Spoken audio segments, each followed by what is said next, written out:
Unmuted. Hello, everyone. I believe we can go ahead and get started. Can everyone hear me okay? Excellent. Thank you very much, Peter. Hello, everyone. Welcome to the final go-to session for DGL. My name, of course, is Justin Hardy. I'm one of the instructors for DGL. I'm also joined tonight by David Mowry, another instructor for DGL, and Peter Francis. Yet another instructor for DJL. So tonight rather, I'm going to be leading the session. So if you have any questions, go ahead and relay those in the chat box, and either David or Peter or myself, if I can catch it, will go ahead and answer that for you. So if you have any questions as we're going along, um, please ask those in the chat box. Okay, so here is the agenda for tonight. So here are the things that we're going to be covering. The first thing we're going to be talking about are the 9 elements of digital citizenship. We're going to go through each one of those briefly. Then we're going to have a small overview of the discussion. We're going to go over the instructions for that. And then we're going to hit the assignment overview, talk about some of the things that we're expecting from you, and then how you're going to be carrying that out. And then last but not least, we'll do a little bit of housekeeping at the end. Just reminders for due dates and making sure that you do take your quiz before this Sunday. All right, without further ado, let's go ahead and talk about the 9 elements of digital citizenship. So, digital citizenship can be defined as the norms of appropriate, responsible behavior in regards to technology use. So, there's a right way and a wrong way to kind of conduct yourself online. This is going to allow you to kind of put a word and a face to some of those concepts. So, the first concept that we're going to cover this evening is called digital access. So, technology users need to be aware that not everyone has the same opportunities when it comes to technology. So, if you're out in rural your United States, perhaps your internet connection is going to be dial up, or maybe you'll have a cable or DSL connection. But if you're in a more urban area, if you're in a city, if you're in a high densely populated area, it's going to be more likely that your internet connection is going to be more reliable. It's going to be faster and probably a little bit cheaper than someone who's out in the country somewhere. So you have to keep in mind that access is not created equal. So we want to work towards equal digital rights, and we want to support electronic access, and that's the starting point for digital citizenship. Digital exclusion makes it difficult to grow as a society, and the longer we use these tools and the further we go along with them, that divide is only going to grow over time. So we've got to kind of head it off at the pass. So we want to help provide and expand access to technology, and that should be the goal of all of us as digital citizens. So users need to keep in mind that there are some that have limited access, like we just discussed. So other resources may be needed to be provided. Now, to become productive digital citizens, we need to become committed to make sure that no one is denied digital access. We don't want to leave anybody behind just because perhaps they may live in an area that doesn't have great internet access. We got to provide those resources. The second one is digital commerce. So, digital technology users need to understand that a large share of market economy is being done electronically. So, think about all the legitimate and legal exchanges that are occurring. Um, but you need to be aware as a buyer or a seller of the issues associated with digital commerce in terms of the mainstream ability to be able to sell and buy toys, clothing, cars, and food on the internet. And not only that, just being aware of credit card fraud and how that might become a problem if you're not careful about protecting yourself online and realizing that that is a threat. So, at the same time, like we just discussed, an equal amount of goods and services which are in conflict with the laws or morals of some country are surfacing. So, illegal downloading of music and video games, torrenting, gambling, and so on. So, users need to learn how to be effective consumers in a new digital economy. So, there's legitimate and illegitimate sort of transactions, and it's important to know where to go to those legitimate transactions so that you can stay protected and secure. The next one is digital communication. One of the significant changes within the digital revolution is a person's ability to communicate with other people. So think about just 10 or 15 years ago about how much harder texting was or how much harder it was to keep in touch with your loved ones. Now, with Facebook or Twitter, Instagram, or any of those social media platforms, it's really easy to keep track of people all over the country or all over the world. So, in the 19th century, forms of communication were pretty limited. You had snail mail, you had the Pony Express, you had telegrams, but not much else beyond that. But in the 21st century, our options have exploded. We've got email, we've got instant messenger, we've got Facebook Messenger, we've got smartphones. Uh, there's all sorts of different ways for us to stay connected nowadays, and we often use multiple avenues to stay connected with the same people. So the expanding digital communication options have changed everything because people are able to keep in constant communication with anyone else pretty much 24/7. So, unfortunately, many users have not been taught how to make appropriate decisions when faced with so many different digital communication options. So, sometimes people either misuse the technology that's available to them, or this is more often the case, they're not aware of how to best utilize the technology just because they either don't know or they don't have the practice. So, it's just a matter of gaining that knowledge. And that comes to digital literacy. So while schools have made great progress in the area of technology infusion, a lot remains to be done. So a renewed focus must be made on what technologies must be taught, as well as how it should be used. So think about video conferencing, online sharing spaces such as wikis, just Wikipedia in general, and how collaborative that is. New technologies are finding their way into the workplace that are not necessarily being used in schools, but that's changing very, very fast. So, in addition, workers in many different occupations need immediate information. Now, this is something called just in time information. This process requires sophisticated searching and processing skills. So, not only does this refer to Wikipedia, but think about in house wikis or wikis for video games or fandoms or even just search engines. That's another example of just in time technology where you're able to use it and find what you're looking for almost immediately. And learning how to use a search engine is a skill for sure. So just typing in what you want may give you what you're looking for, but there are ways to kind of narrow those searches to get more specific information. So learners must be taught how to learn in a digital society. So that means that learners must be taught how to learn anything, anytime, anywhere. Google is your best friend for this. So, business, military, and medicine are excellent examples of how technology is being used differently in the 21st century and how those sort of industries are staying interconnected and communicating. So, as new technologies emerge, learners need to learn how to use that technology quickly and appropriately. That's the key word, appropriately. So, digital citizenship involves educating people in a new way. These individuals need a high degree of information literacy skills, and they've got to know how to apply those skills. And that leads us to digital etiquette. And I'm pretty sure a lot of you are familiar with this particular one. So, technology users often see this area as one of the most pressing problems when dealing with digital citizenship. And we recognize inappropriate behavior when we see it. Like if you're in public and you see something inappropriate, you know it's inappropriate, that you shouldn't be doing that.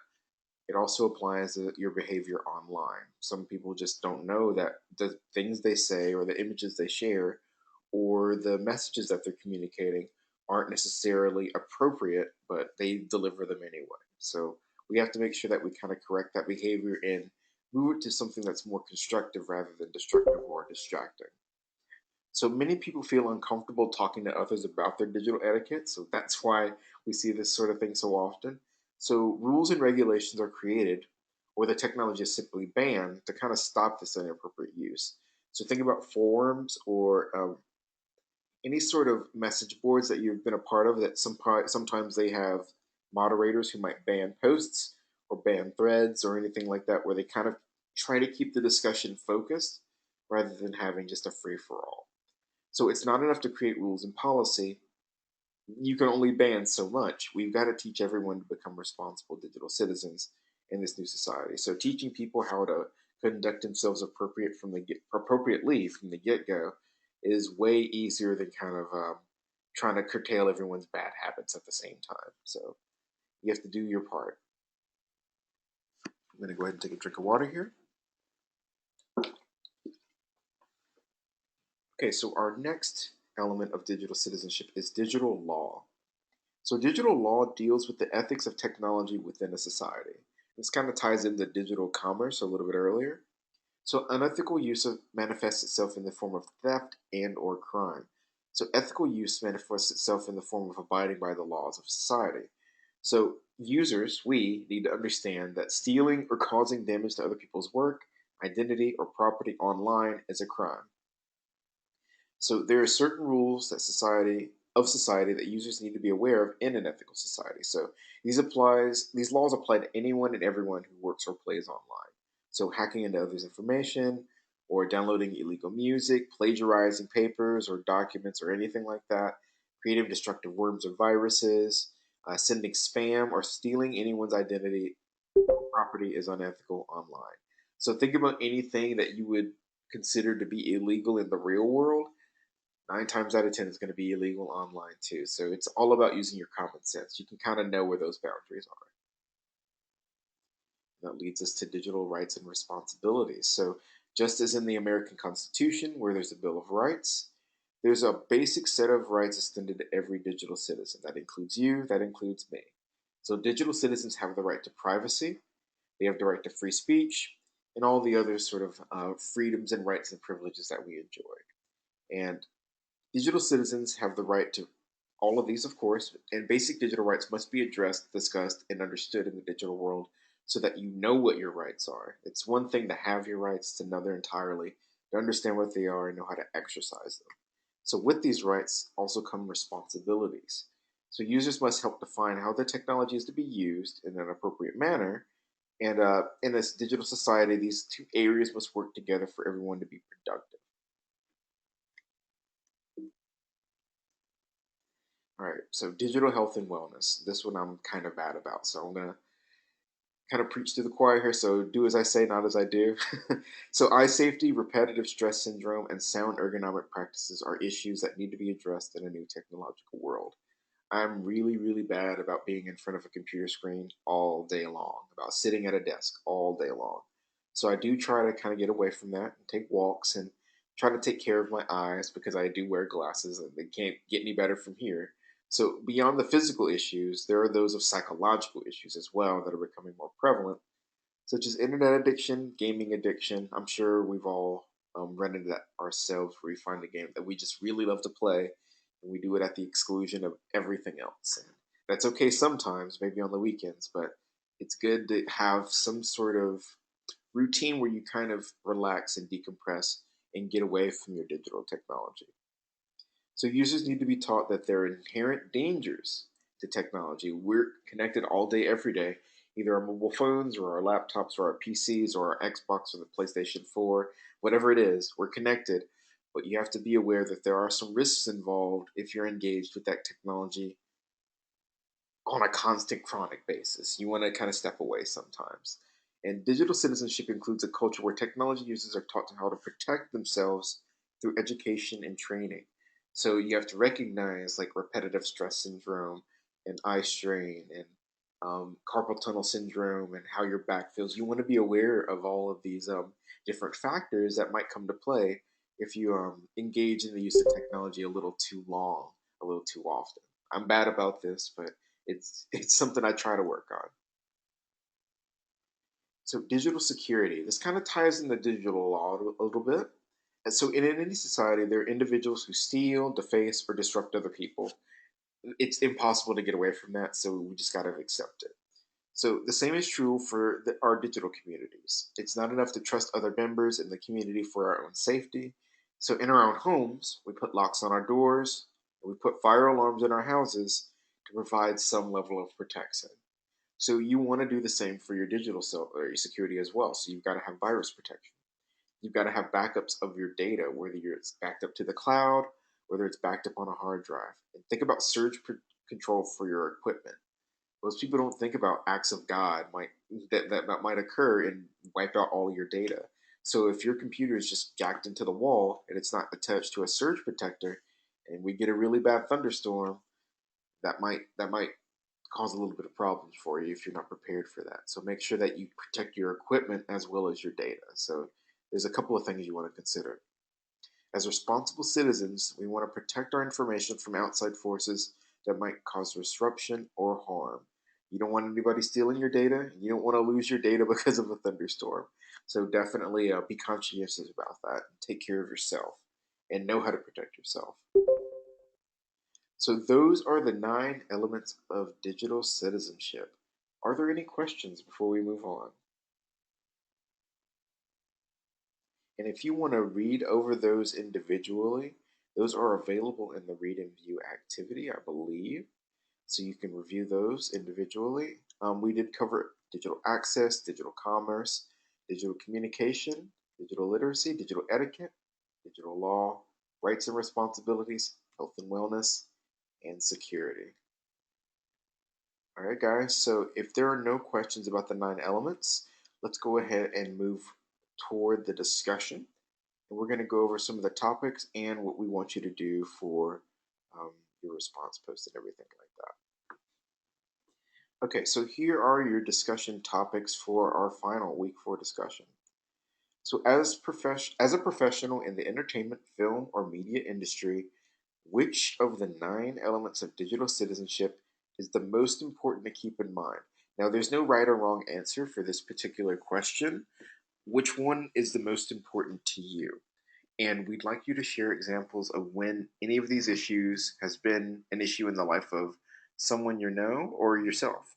And what are the risks of not being aware of these digital citizenship topics?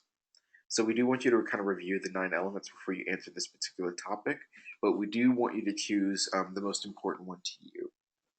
And the second topic that we want you to cover is what are some of the examples of the importance of digital etiquette in the real world, and what are some of the implications and consequences of having good or bad digital etiquette? That's your second one. And the third topic we want you to cover is what do you think will be the long term impact of the Sony Pictures digital security breach on the entertainment industry? This happened a couple of years ago. How does the case influence your views on the importance of digital security in the entertainment industry? And are you aware of other similar situations in this industry? And if you are, please share those with your classmates. I'm sure they'd love to hear that information.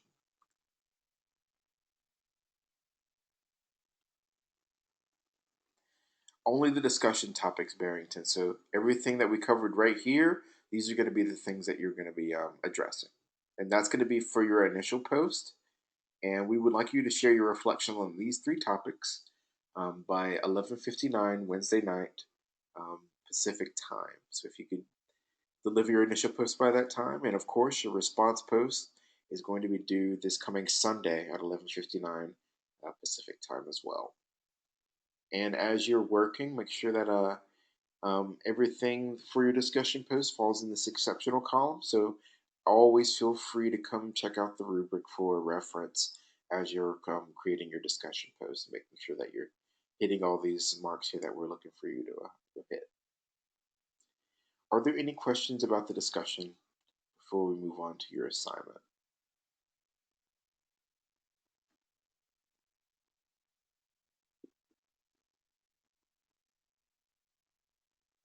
Okay, I imagine a couple of you are still thinking about that. While you're thinking about it, go ahead and enter those questions in the chat box if you have them. And I'm going to go ahead and move on to the assignment that you guys are going to be covering and working on for week 4.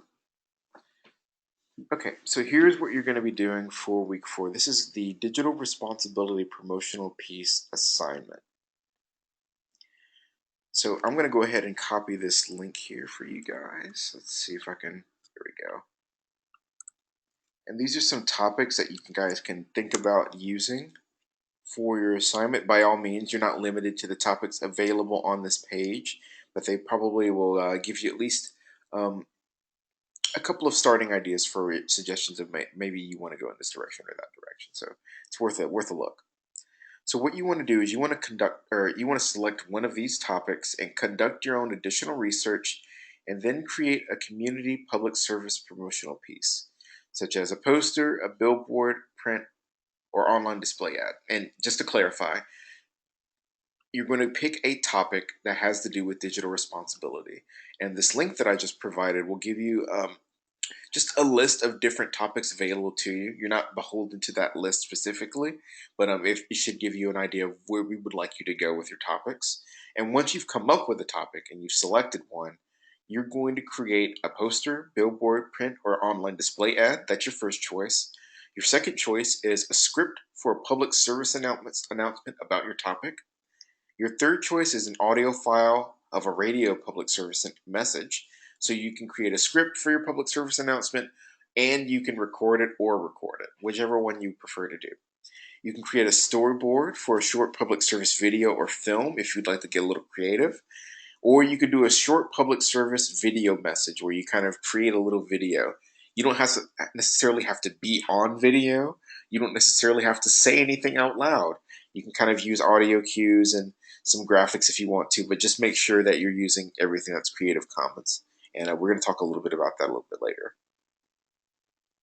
So your goal is to communicate a specific topic to a target audience and to make them aware of something important that they should know about the rights, responsibilities, or risks associated with digital citizenship, and present a call to action, encouraging them the steps they should take as a result of your message. So you want to determine a target audience, and a target audience can be, say, males from the age of 12 to 18, or females from the age of 20 to 36, or students from the age of high school to college, a specific target of people that you want to reach with your message. And you think that message is going to be important to that specific group of people. That's where you're targeting them. So you want to determine that. And you want to make them aware of something important that has to do with digital rights and responsibilities. So, for example, texting while driving, and you want to bring up some of the issues with texting while driving, perhaps some statistics about car accidents due to texting while driving, and some other factual information that connotes the importance of why this topic should be something that people should think about and consider. And then you want to present a call to action. And a call to action is, what do you want people to do now that they have the information? Do you want them to be more conscientious while they're texting while they're driving? Do you want them to stop texting while driving? What is it that you want your audience to do after you've given them your message and told them why it's important? So those are the basic steps that you're going to take for this assignment. You're going to create a promotional piece about your topic, and then you're going to create a treatment that discusses some of these main points. And let's go ahead and break down those two particular things that you're going to be doing. So regardless of what form you choose for your promotional piece, you're going to include a treatment. Now, I just broke down some of the elements to that, so let's go ahead and do that one more time. So the intended medium of your promotional piece is going to be the first element of your treatment. Now, this is going to be a paragraph that you're going to write in a document, or you can create a slideshow and put it in there, or it can be a part of your promotional piece, either above it or below it. However you want to include this information, as long as it's in there. So whatever form you choose for your promotional piece, you've got to include this treatment. And this is an industry term that means a paragraph or two explaining your piece, and this is what it's going to include. So it's the intended medium of your promotional piece. So do you want it to be a poster? Do you want it to be a billboard, a flyer, an online video? Is it a radio spot, or is it something else entirely? The second thing you're going to include in your paragraph treatment is the intended target audience. So is it for the general public, or is it some specific group of people that you wish to reach? So for example, men ages 18 to 36, that's the target you want to reach. The third thing you're going to include in your paragraph treatment is the main issue that you chose to address. So the topic that I used earlier was texting while driving. That's our topic. Here's why it's important. Here's some statistics. The fourth thing you're going to include in your paragraph treatment is the call to action. And this is what you're recommending people to do once they have the information from your main issue. So, for example, what action is your audience being encouraged to do in order to protect or establish positive digital citizenship? What actionable thing can people do about texting while driving to make themselves safer? Stopping would be a start, right? So that would be essentially our call to action. Stop texting while driving, pay attention to the road, you'll be safer, and people will be safer around you. That's just a basic overall example with that particular topic. So once you've completed your paragraph treatment with these 4 elements, make sure you include your name and your LAFS student number. So your name and student number should go in there as well. And if you have any basic references for your information, make sure you include those as links. So if you have, say, an article or two that you used for your treatment, make sure that you include the link for that. If you have any outside content that you use, like images, music, or video, lyrics, or written content, make sure you include links to that as well. And here's this is really important as well. This is really, really important. So I'm going to make sure that we cover this specifically. Whenever possible, you want to avoid using any media, and that means music, that means video, that means pictures, that has been created by other people to avoid possible legal implications. So when you're working on your promotional piece, you do want to use assets, images, video that you have permission to use, that's free to use, that's not created for a profit that someone else is trying to make money on. And I've got a couple of links for you that will make that process easier. This is creativecommons.org. And as you can see here, it has search engines for all sorts of different things. So if you're looking for music, they've got a music search engine. If you're looking for images, they've got that too. If you're looking for video, they've got that too. So if you're looking for anything to put your project together, this is going to be the website you want to use to make sure that whatever you find, you're not stealing and you're not infringing on anyone's copyright. This is a fantastic resource. And if you're looking for images specifically, there's this one here. It's Flickr. This will allow you to find tons of really beautiful images. I've used this all the time. So it comes highly recommended. So what we want you to do is use these resources instead of going to Google or going straight to YouTube and just grabbing whatever. Make sure that you're using Creative Commons resources so that you don't run into any legal trouble. You want to protect yourself. So these are all copyright-free media resources for you to use for your projects. And this is not just for the week 4 assignment. This is going forward in your time here at LA Film School. So make sure that you bookmark these resources for future use as well. Jack Jones has a question. He's saying, can we upload this link to YouTube and submit the link, or do you send the original video? You can upload a link, a document with a link. Just make sure that that link is included with your treatment. So when we click on that link, we can go see your video, and that'll be your promotional piece. If that's what you're asking, that can work. Absolutely. So here are the submission requirements. You're going to submit your promotional piece as a compressed file. You're going to upload that compressed file. And if you have a link to a YouTube or a Vimeo file, make sure that's included in your document along with your treatment and your student name and number. And make sure that if you are submitting linked content, that your sharing options are either public or with this link only, that it's unlisted if you don't want people to see it. And of course, the file name is going to be last name underscore first name underscore assignment name for all of your submissions.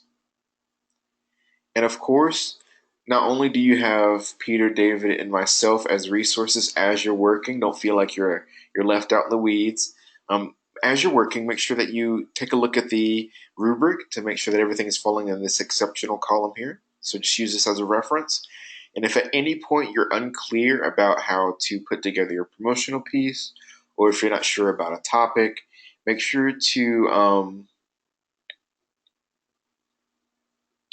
contact your instructor just if you have any major questions about how to put your things together. And you want to make sure that you do a little bit of outside research on your topic and not just work from, say, your prior knowledge on the specific topic. So everyone has experience with texting while driving, but we all don't have the specific statistics about texting while driving in our head ready to go at a moment's notice. So you do want to do some research and get some hard facts and statistics that are verified to support the points that you're making in your treatment about why your topic is important. So it's important to have personal experience, but you also want that data to back you up. Okay, Jeffrey, if you want to do a radio broadcast, just consider how to if you have any way to record yourself speaking. That's really what we mean by that. Like, this isn't going to be broadcast out publicly, but you can simulate what a broadcast would be like and record yourself. You can use GarageBand, you can use QuickTime Video if you have that. Whatever element you have to record your voice will be effective for that end. All right, guys, that is the digital responsibility promotional piece assignment. I would like to open the floor for any questions that you guys might have about the discussion post, about the promotional piece itself, or any other aspects of DGO that you might have questions on.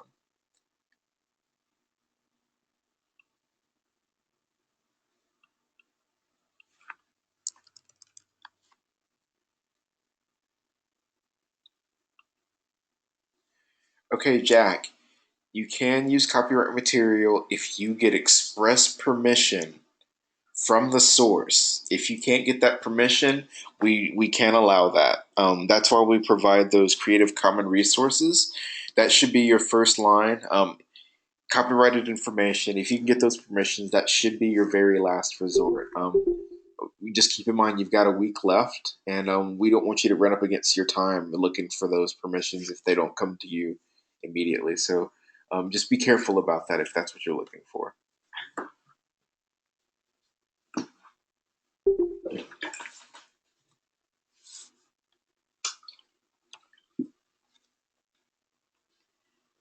Rahab, if you want to make an infographic, that would be fantastic. Absolutely. You do have that ability.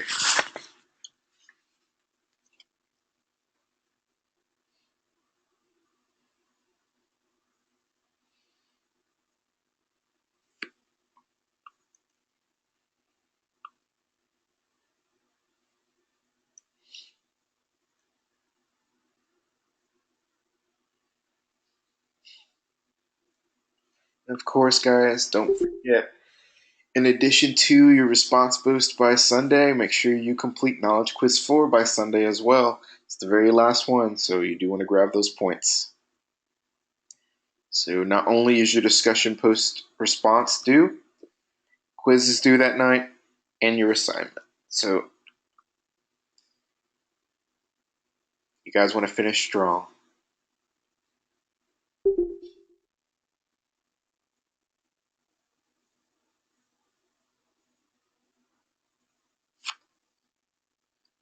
Okay, Jack, does the upload link to the activity page have a maximum size? I believe it does. So I would not try uploading your video just to be careful. If you can just give us the YouTube link in a document, there won't be really any need to worry about that. You would just upload your treatment, upload a link within the treatment to your promotional piece, and it should be good to go.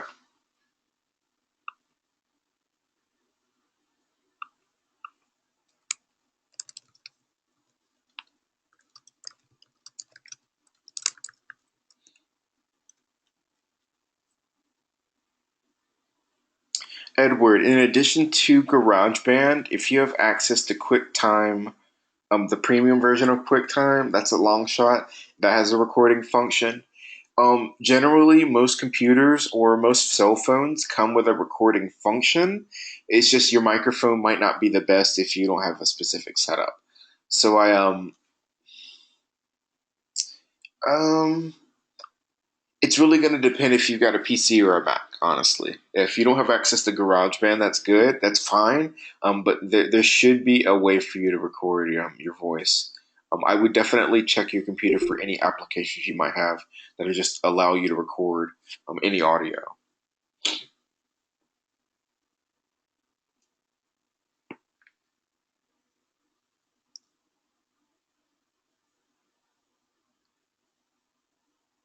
Yes, Jack. Everything searched on Creative Commons is free for digital use. You can use it for profit. You can use it for your assignments.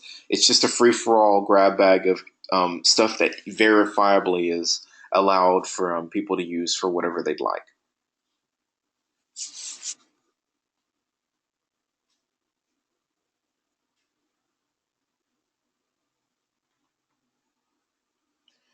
It is a kind of a promotional ad, Victor. Absolutely. Yeah, you're going to create a targeted ad for a specific audience about a specific topic, and then you're going to create a treatment that addresses why you made the decisions that you made.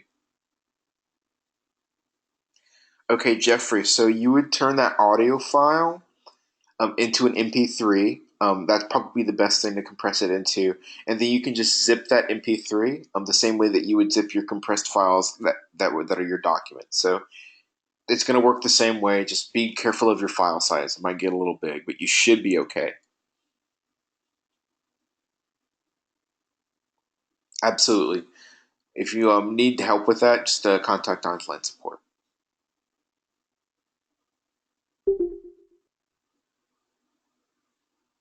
Okay, thank you, Samuel. So Audacity might be useful for you, Edward, if you've never used that one before.